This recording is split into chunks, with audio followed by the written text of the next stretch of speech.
Hi, boys and girls. I hope you all had a wonderful weekend, and I am so happy you're back again to join us for Chapter 10 of Frindle. I hope you guys are doing well and you're enjoying our story so far, so let's get started to find out what's happening. Chapter 10, Freedom of the Press. Judy Morgan was a reporter for the Westfield Gazette, the local newspaper. Westfield was a quiet little town. There was the occasional burglary, the teenagers got rowdy once in a while, and there was some shouting at the town council or the planning board now and then. But mostly, things were calm and orderly in Westfield, and every Thursday, the Westfield Gazette proved it.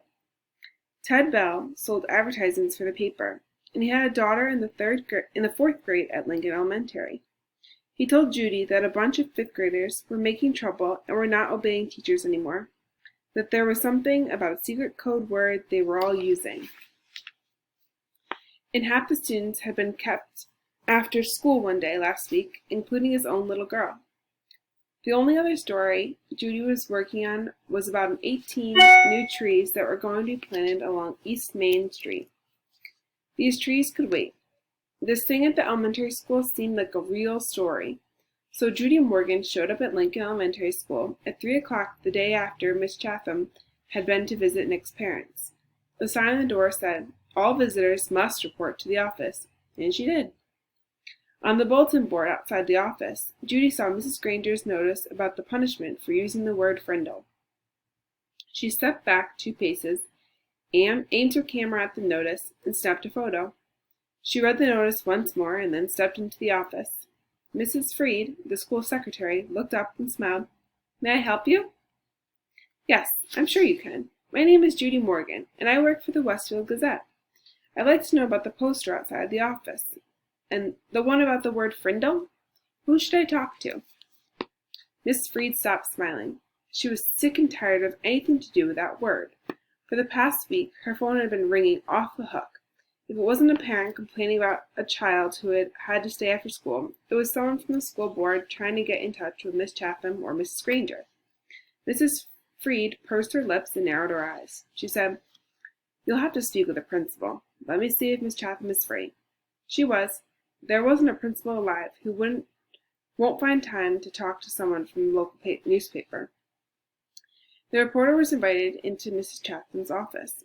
Judy noticed right away that the principal was not comfortable talking about this stuff. When asked about the poster outside the office door, Miss Chatham laughed and said, "Oh, that? It's nothing, really. Some kids have been playing a prank, and it's time to put a stop to it." The principal's laugh sounded phony to Judy Morgan. "And did that notice put an end to the prank? I heard that a lot of children were kept after school last week. Would you tell me a little bit about that? Parents would like to know what's going on." Mrs. Chatham looked like a kid who had been sent to the principal's office. She squirmed a little in her chair and tried to smile. She said, "Well, we do still have a little problem, but it's under control. Mrs. Granger may have overreacted a bit. I don't think the children have really been trying to be disrespectful. They are just having some fun, and it's more like a difference of opinion." And then Mrs. Chatham went on to tell the reporter what she knew about the word Frindle, and how it had become popular among the students. Judy Morgan took careful notes, and when the principal had finished, Judy said, "Would you mind if I asked Mrs. Granger a few questions?" Mrs. Chatham said, "No, not at all." But Judy could tell that the principal wished she would just go away. What could she say, though? Mrs. Chatham couldn't very well keep the reporter away from Mrs. Granger because, after all, America is a free country and with a free press. If Judy really wanted to, she would talk to Mrs. Granger sooner or later. It was sooner. In 3 minutes, Judy Morgan was standing in the doorway of room 12, looking in at Mrs. Granger. There were about 15 children sitting at desks scattered around the room, busy writing out their 100 sentences. She knocked, and the teacher and students looked up from their work. "I'm Judy Morgan, from Westfield Gazette. Mrs. Granger, may I have a word with you?" Mrs. Granger stood and came out into the hallway and closed the door. Judy could see past her and saw that every kid in the room was straining to listen. Judy noticed Mrs. Granger's eyes right away, gray, maybe flecked with a little gold, and very sharp, but not hard or mean, just bright and strong. The reporter didn't waste words. So I hear that you plan to stop the students from using their new word. How goes the battle? Mrs. Granger did not smile, and her eyes were even brighter. First of all, it's not a battle. I'm merely helping my students to see that this foolishness should stop. Such a waste of time and thought. There is no reason to invent a new and useless word. They should each learn to use the words we already have. But of course, all of this is just a silly fad. And when you add an E to fad, you get fade. And I predict that this fad will fade.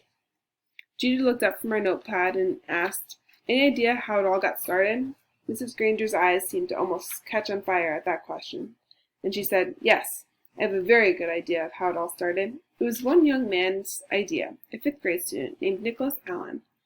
And now you will have to excuse me, Miss Morgan, for I have papers I must grade." And with a brief, firm handshake, Mrs. Granger ended the interview. The reporter didn't leave right away. She walked back through the hallway and sat on the bench outside the office so she could look over her notes to make sure they made sense. It took her about 5 minutes. Then Judy stood up, put her notebook into her large black purse, waved goodbye to a frowning Mrs. Freed, and headed out the door.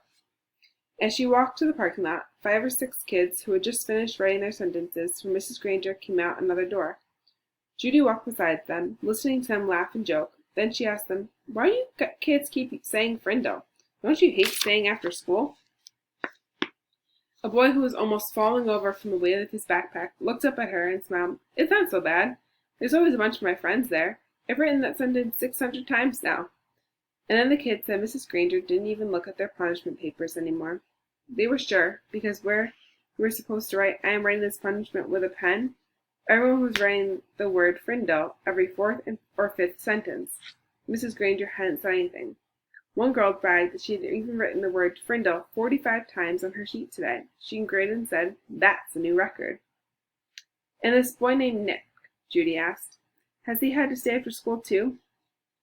The kids giggled, and a tall boy with reddish-brown hair and glasses said, "Mrs. Granger has kept Nick after school so much that everyone thinks she wants to adopt him."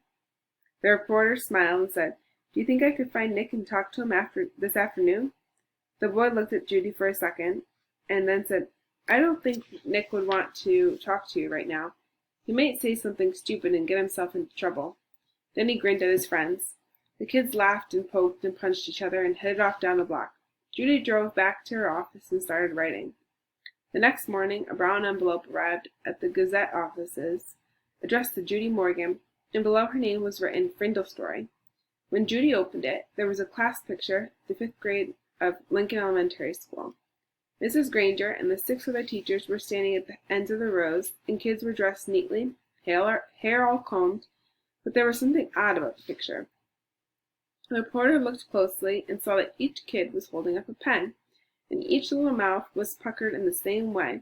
She was puzzled for a second, but then she said softly, "Of course, they're saying Frindle."